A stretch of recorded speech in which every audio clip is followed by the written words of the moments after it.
Hi, it's Mark Owen from Moose Marketing and PR, the editor of Punchline magazine, and welcome to Punchline Talks, the business breakfast briefers, where each week I invite a panel of business experts to review the morning newspapers, find out what's going on in their own individual businesses and their own individual business sectors, and finally, what's caught their eye in this week's panel. Before I'd like to start, I'd like to thank our sponsors, Hazelwoods, accountants and business advisors.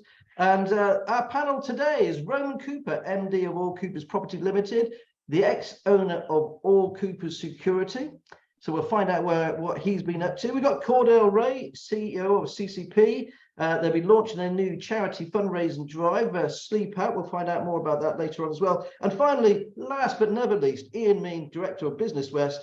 And he wears so many hats, I'm not even going to mention them today. Anyway, we're going to quickly zip away, share my screen, find out what's going on in the newspapers, courtesy of the BBC. Here we go. Boris and Rishi fight for soul of the Tories. The Daily Telegraph. Boris Johnson tells Tories, I can save party from election wipeout. We've got The Sun. Bojo, I'll be back. The Daily Express. He couldn't, could he? Will Boris bounce back? Back to number 10. The Financial Times. Truss quits after 44 days as PM. The Guardian, the bitter end. The Metro, the worst PM we've ever had. The Eye, gone in 44 days. The Mirror, general election now. The Daily Star, let us rejoice. Thank goodness for the Daily Star. Absolutely love them. And Steve Gardner-Collins has just joined us as well. He'll be here very shortly. So let's kick off with you, please, Ian. What's caught your eye in the paper? But there is only one story.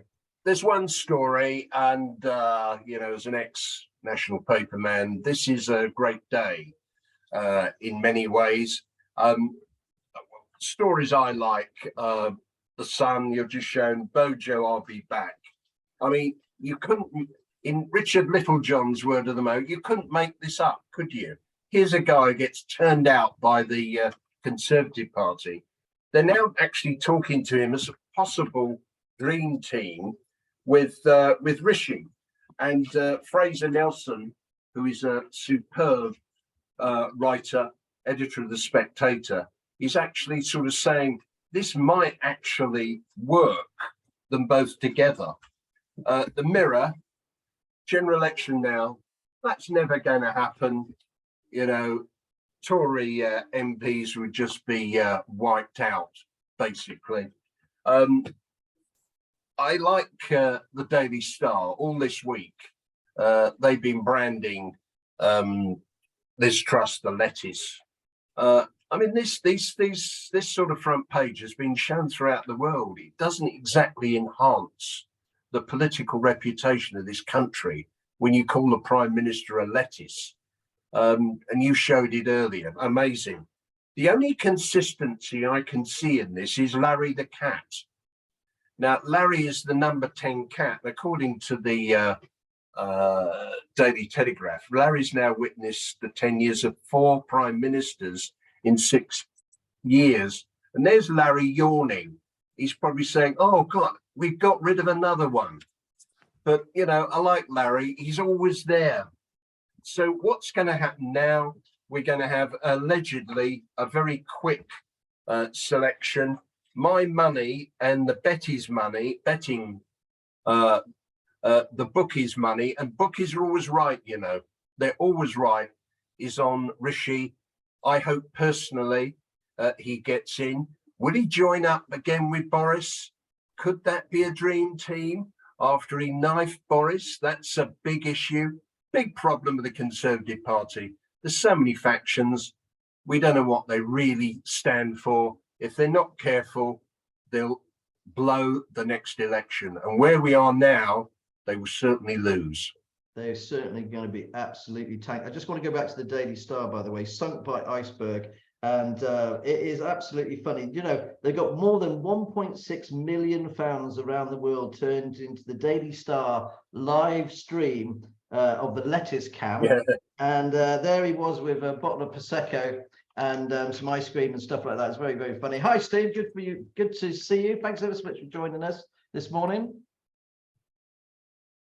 Hopefully you get your sound on. Yeah, morning. I'm. It's all techie, so I'm not quite sure if you can hear me properly.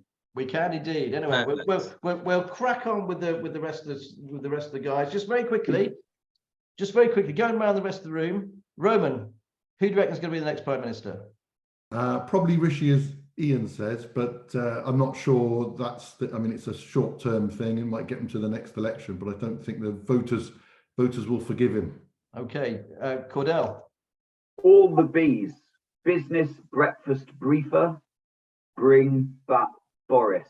Now, if you listen to all the channels, they're all out on the streets, and so many people are saying, "Bring back Boris. Bring him back. Forgive him his sins and his feebles and lies from former PM time. Bring back Boris." Okay, is that your saying? Is that what you want? Do you know what? I quite like Boris, I have to say. I think he did some big ticket items. He got us through Brexit, like it or not. He tackled the war in Ukraine. He got us, brilliantly through COVID, the pandemic, when we were all just, at a very, very low ebb, and it was the first for most of us, certainly of my age. And despite the fact that he's a little bit arrogant and he quite likes to fib about things or fob his way through, he actually did do a very good job. So I'd be quite happy for Boris to come back. Okay. I'm not sure about the rest, to be honest. Okay, Steve, what do you reckon? Who do you reckon will come back, and who do you want to see back? I don't want to see anybody back. I'd like to see a completely different reset to the current politic games that we play in this country.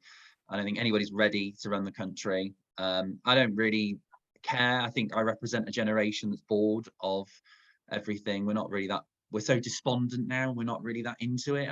I was talking to about 30 people last night, and nobody really cares anymore. So I think I've just adopted this approach this morning of a bit of an I don't care attitude. And I think if that now represents the generation, then we've got a whole problem on our hands when it comes to a general election, because they won't be switched on enough to vote.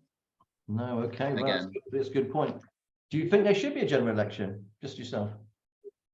Yeah, absolutely. I think this is an absolute mess. It's an embarrassment. But actually, I'd actually like a reset. I think we should just start again in some description. I don't quite know what that would look like, but it would be nice if we could just take a break and come back in the new year with a fresh approach. I agree with Ian, though. It's not going to happen. The Tories are not going to wipe themselves. Turkeys do not vote for Christmas. It's quite another mess all the way through to Christmas and all the way into next year. It's just ridiculous. Well, I think if Boris comes back, it definitely will be. I can't see Boris coming back myself, because he's still under investigation for lying to Parliament.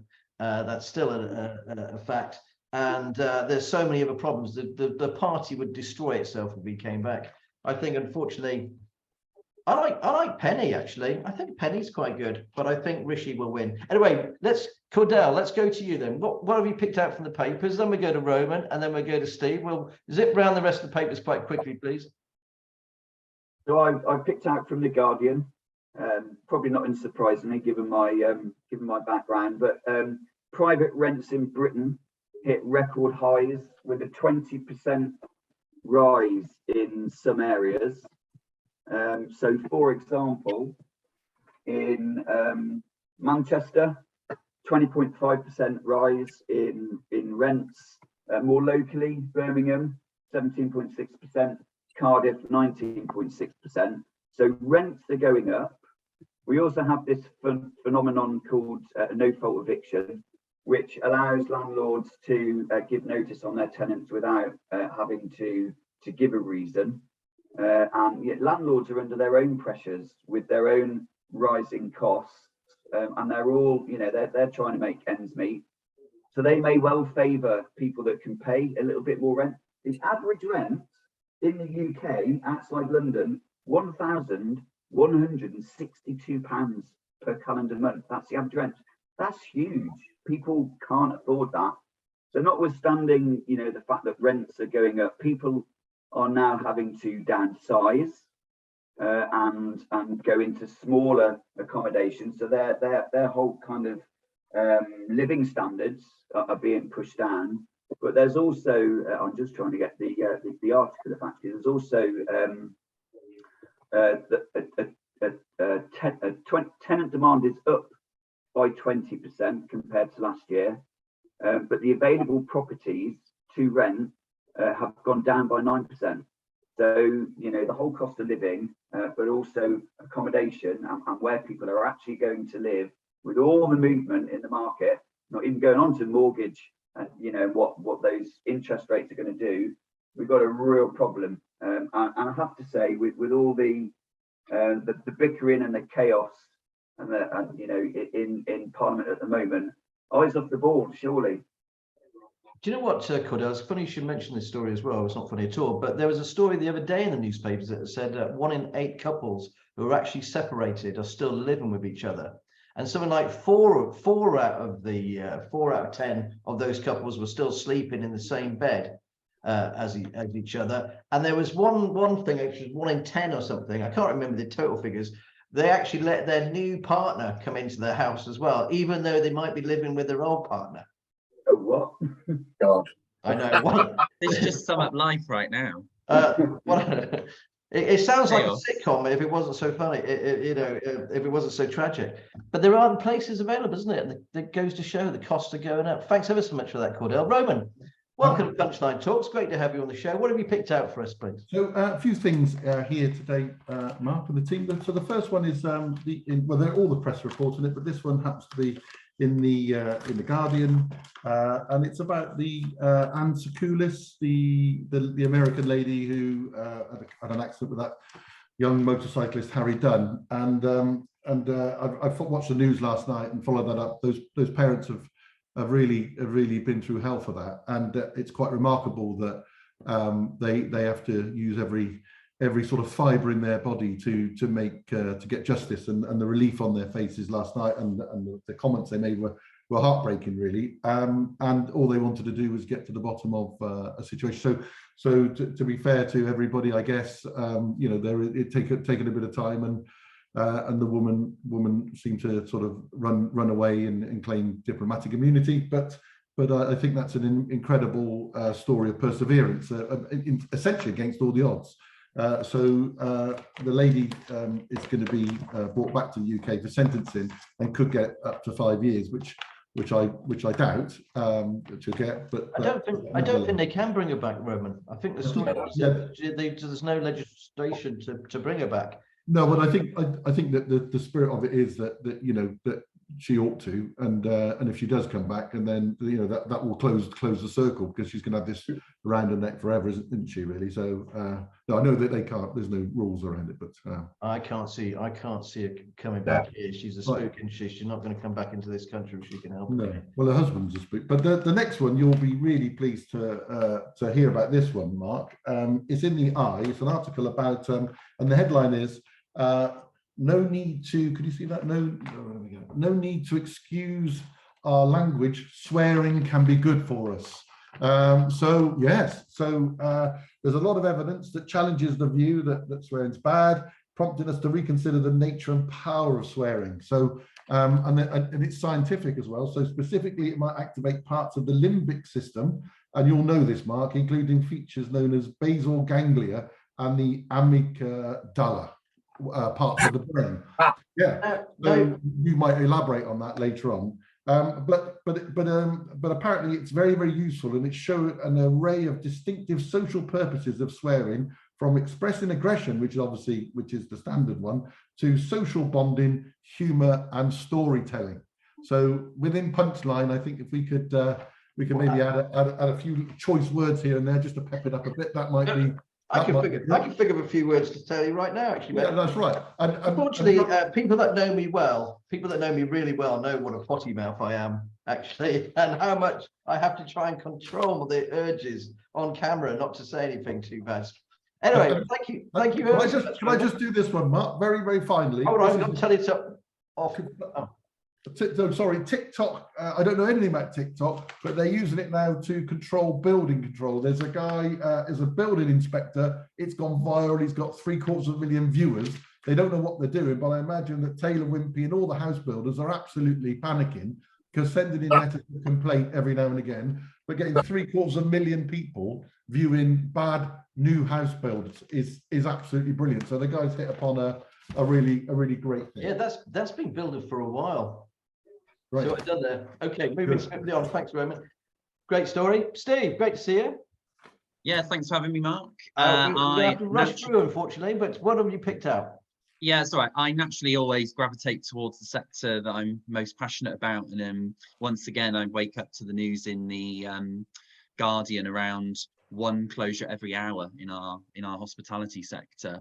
And I think that's just a continued tragedy. I can't even say the word this morning, but it's a combination of energy, food and labour, and that continues to be the scene on the hospitality front for what feels like 3 years in a row, and to lose one in every hour.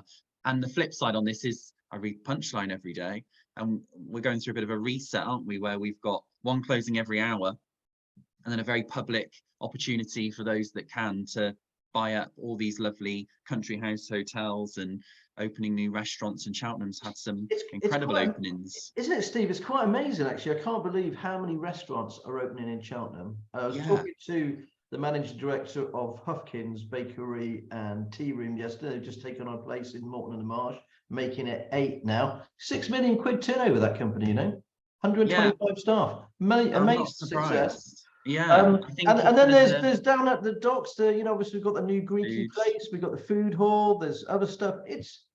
And at the same time, I think some companies are just too highly geared. They owe too much money. They just can't carry it over, can they?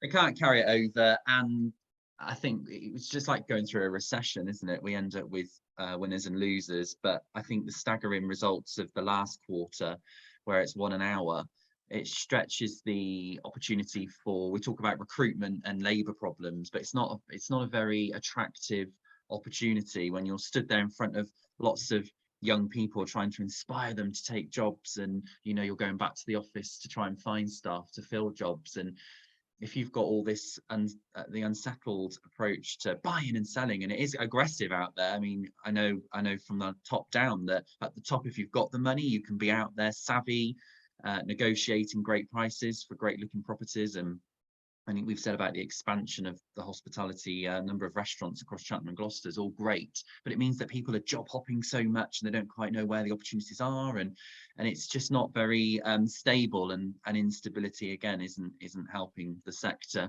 And then to throw into the mix around the food supply won't be helped again by a few strikes I read amongst the pig processing world, so that may affect pork through the next quarter. But generally, the prices of turkey and all those festivity ingredients is certainly starting to worry the sector around how it delivers December coming up, when food prices are so high and people don't really want to pay more than X amount because they can't afford it. So it's a real interesting Q4 coming up, I think. What's really amazing though, I don't know about you, but I've been down at the docks and places like that, and it's packed. Cheltenham was packed. There are still people going out. There's still people with lots of money. They're gonna spend it. They've been cooped up for a long time, and then you've got people, unfortunately, the bottom end of the of society, and they're going to be absolutely crucified, as we're talking about with Cordell. He knows better than anybody else, really. Thanks so much for that, Steve. Okay, let's go to you, Ian. That's the paper reviews done. Ian, you were at a do last night.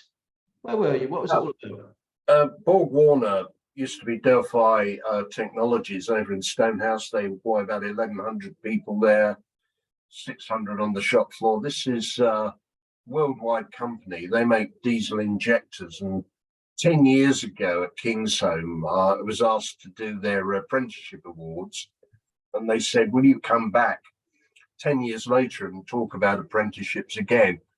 What I found remarkable was that 10 years ago, of the 9 apprentices that I presented to then, 7 are still working for the company.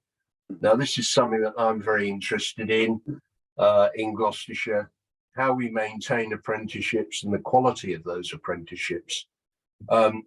When governments talk about growth, growth only comes with more productivity. Productivity only comes if you've got skills. Steve has alluded to this in hospitality, but skills are absolutely crucial. Recruitment overall in business is probably our biggest challenge. Yeah, costs are, but recruitment is the big thing. It's great to see a company. This is a company with headquarters in Michigan. They're producing fuel injectors for Volvo, Daimler, the world's automotive. And it's just fantastic to see young people doing well. Something I'm very keen on, always been keen on, as Roman knows, and we're pretty damn good at it in Gloucestershire. The MP for Stroud was there as well, and I actually said to her, you know, if you talk about growth, this is where it is. You know, this is what the government have got to encourage. We need a plan that encourages apprenticeships, encourages investment in apprenticeships and young people. Okay, thanks ever so much for that, Ian. And they are in this week's Punchline Top 100, by the way, the number 11 with 1,100 staff. They're based at Stonehouse. Sounds like a great event. Thanks ever so much, Roman. It's great to see you. Obviously, last time I saw you, I'm gonna share my screen here again because I dug out something which I thought you might find slightly interesting. Hold on, it should be there. We go. Well, there we are.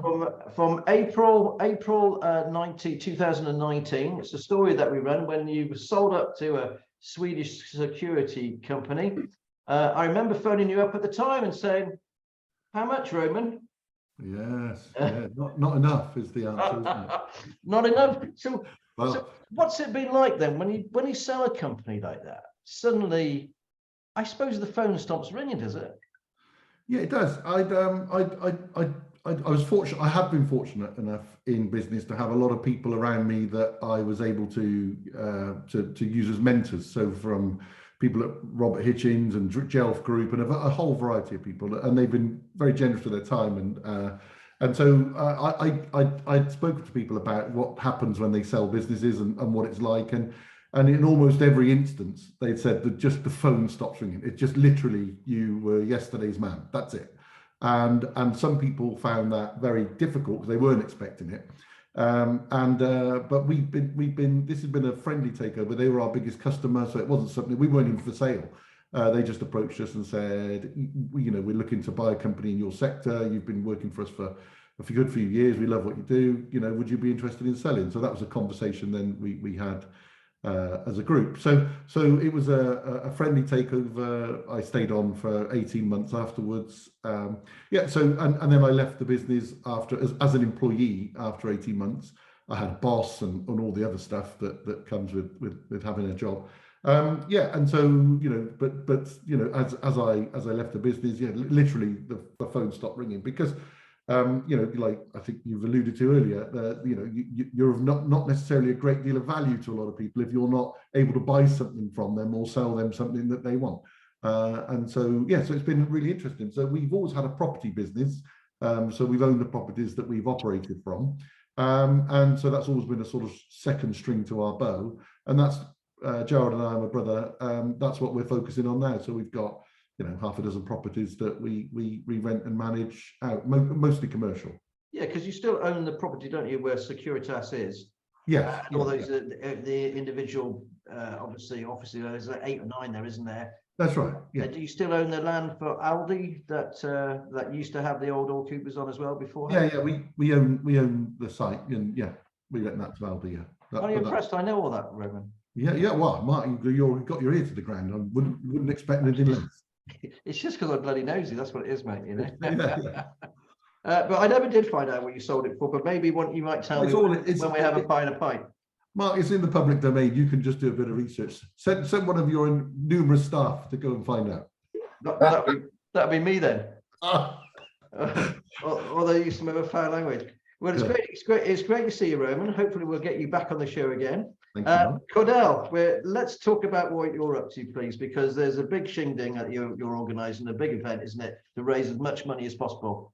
What's it all about, please, mate? All being well. Well, obviously, cost of living in our sector and for CCP is a massive concern. and we want to try and do something about that to support people who are more likely or will lose their home as a result of not being able to afford to pay their rent or big bills. When I first started out, so in Cheltenham, I came into Cheltenham in 1999, and I would talk very largely about deprivation. Young people I'm working with were deprived and, you know, didn't have an education, and you know, we're going to struggle to go on. That's still the case.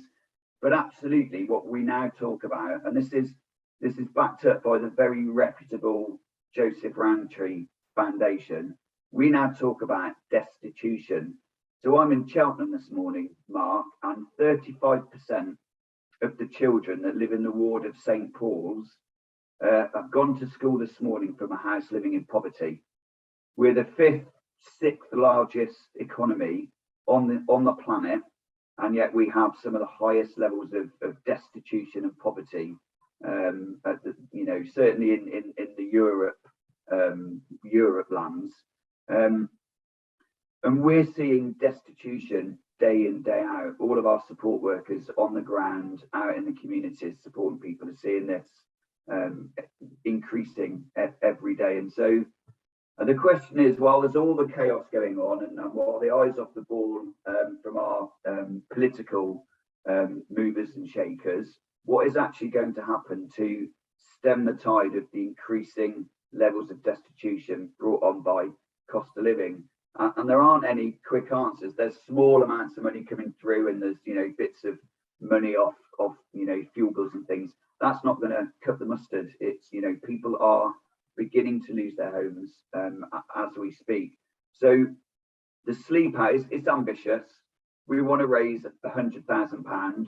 We want 100 representatives from business to sleep out on the 25th of January at Brickhampton Golf Complex, fully supported by Creed Food Service.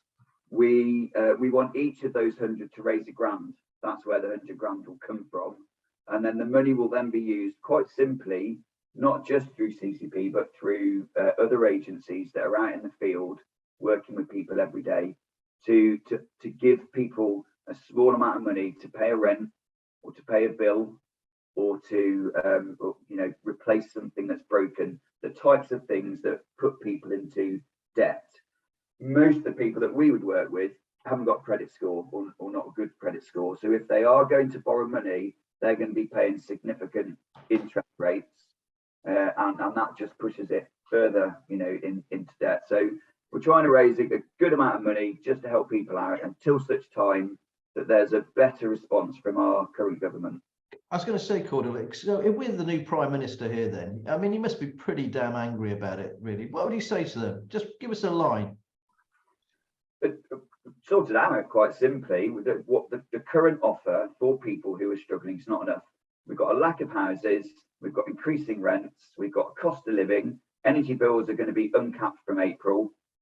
What they're doing is simply not enough. So, you know, I don't have a magic wand. I don't have the answer, other than there's got to be an immediate financial fix for people that are losing their homes. No. And these will be, you know, we've got 14.5 million people living in poverty. Of those, 8 million people who are currently living in poverty are working age adults. They're all working. Yeah. So these are people that are going to work. The money they're earning now doesn't afford the lifestyle they had, and it's not just because of, you know, what happened 40 odd days ago when the mini budget was announced. This, you know, we've been creeping up to this for some time. It's been exacerbated, but the system for the people that are struggling the most isn't. It doesn't provide a response soon enough to prevent people from becoming homeless. Okay, thanks ever so much for that, Cordell. I'm putting it so strongly as well. And it's one of the reasons why we support No Child Left Behind. The Cheltenham Borough Council and Punchline is the main sponsor of that this year again. Thanks for that. Steve, let's go over to your sector. Obviously, we touched on the hospitality sector, and it's going through a very, very tough time. Is there any light at the end of a tunnel? Is there any good news apart from, obviously, there's stuff opening in Cheltenham and stuff, and prices going up, and there's not enough people, there's not enough chefs. Yeah, there's winners and losers. We're in a blue society. We've been blue now for many years. It was always going to be rich get richer, poor get poorer. So there will be those that can afford and those that can't. We're going into the Christmas season. Lots of new restaurants are opening. Those that have got money can afford to open those restaurants, and those that can afford to go out can go out. And the sad thing is that society has reached a point now where there are the extremes that we are facing, and nothing resonates more than looking at a group of people that perhaps work in the sector, and you see the management and you see those that work on minimum wage, and unfortunately that end of the pay scale, they are so squeezed. They are the servers, not the served, and they are feeling the pinch. I've got colleagues that are crying in the office and in the sector when you're out and about, because they can't afford their living costs. And unfortunately, with everything, you look at I think I was at walked past Brewers Fair the other day, and they're feeding the family for 20 quid. That doesn't pay anybody's wages, and let alone, I dread to imagine what food you're eating for 20 quid for 4 people. But that for me illustrates the situation that we've got. We're desperate to get people in and feed them for 20 quid, yet we've got staff that want more than £10.50 an hour. Where's the money coming from? And these places aren't really busy and full, and filling it to the rafters on 20 quid a table isn't going to get anywhere. So we're in a vicious cycle at the moment. I think we're absolutely at the point where it's going to go bang at some point, and you've got those that are just destitute and poor and have nothing left and nowhere to go, and it's just exacerbated. I think it's the middle market is going to get squeezed, isn't it? The takeaways and the McDonald's. We had the lovely lady from McDonald's here who, 35 million turnover, 1,000 staff, and then you've got the top end of the new restaurants opening, and I think it's number 1, isn't it? Is opening in other places in Cheltenham. Very excuse. I think it's £220, is it, something for a taster meal? But it's that middle ground that you've just talked about. I just can't see them making it through. They're not going to be. There's not going to be enough money to go around. Thanks for that. You're just going to have open close until this gets sorted, and your newsreel will be full of highs and lows, I no doubt, of opening and closing for the foreseeable. Yeah, shops go and bust and all the rest of it. I think it'll be a prepayment criteria to advertise on Punchline. Thanks for that, Steve. Sounds terrible, doesn't it? It sounds terrible. Okay, right. Let's go on to what has caught your eye in this week's Punchline. Let's start with you, Ian. We're going to wrap up very quickly. We've got 2 minutes left. So, Ian, what's caught your eye? Okay, very quickly. Government's investment zones, Stroud District Council. No way, they say it's going to harm the environment. Cheltenham, a bit similar. Hold on, let's sort of wake up and smell the coffee here. I've been doing a lot of work on fusion around Berkeley. It's just right for this situation. County Council own various land. I'm sorry, district councils, if you're going to survive and get more jobs, you've got to sacrifice some of your principles in terms of planning. Totally agree. Roman, what's caught your eye this week's Punch, please? Yeah, just a bit about our friends at Barnwood Construction. Their turnover has gone over 100 million from 60 million. It's an amazing story that they've actually made a profit at all, given the fact that there's a labour shortage and the inflationary impact on materials. So hopefully they would have washed through all of their fixed price contracts and moved to some other kind of model that they've got. And it's great to see 200 people there thriving. So it's great news for Simon. Yeah, great company. Use lots of local suppliers, and build some great stuff. Thanks ever so much for that. Cordell, what's your story? Yeah, so it's kind of all around recruitment and retention. So it was the Inclusive Gloucestershire Employers Awards, which were on Monday night, I think 17th of October, where 18 organisations were awarded with a Gloucestershire Inclusive Employer Award. And it was all about celebrating inclusivity and diversity in the workplace. So how can we get more people into companies and organisations that don't traditionally or easily go and get jobs? Each employer was recognised for embracing inclusivity and diversity and culture where people feel valued, confident, and most importantly, have a job. No, and you were great on the panel, by the way. Thank you. Steve, what's caught your eye in this week's punchline?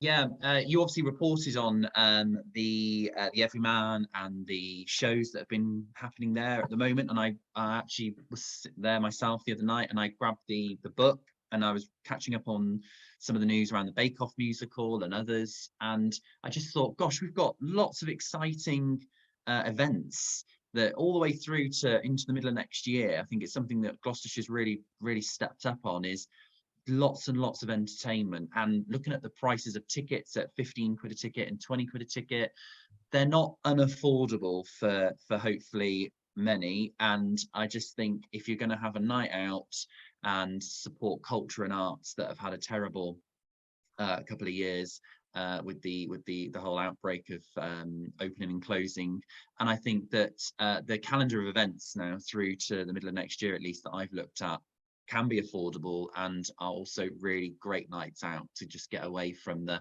hustle and bustle of life and escape in the middle of a dark theatre and just zone out for a little bit. So I think that's really good for everybody's mental health and well-being, I think. Okay, thanks for that, Steve. I hope you agree with my review of the show as well. My story of the week, my story of the week, just very quickly, was the continuing fallout of Stagecoach, where they cut 300,000 bus journeys. Absolutely scandalous, and the fact that the county council and Stagecoach are all blaming each other, and Tim William, bless his soul, in the Forest of Dean's absolutely spitting nails. Absolutely, as the Forest of Dean always seems to be the place that gets cut first.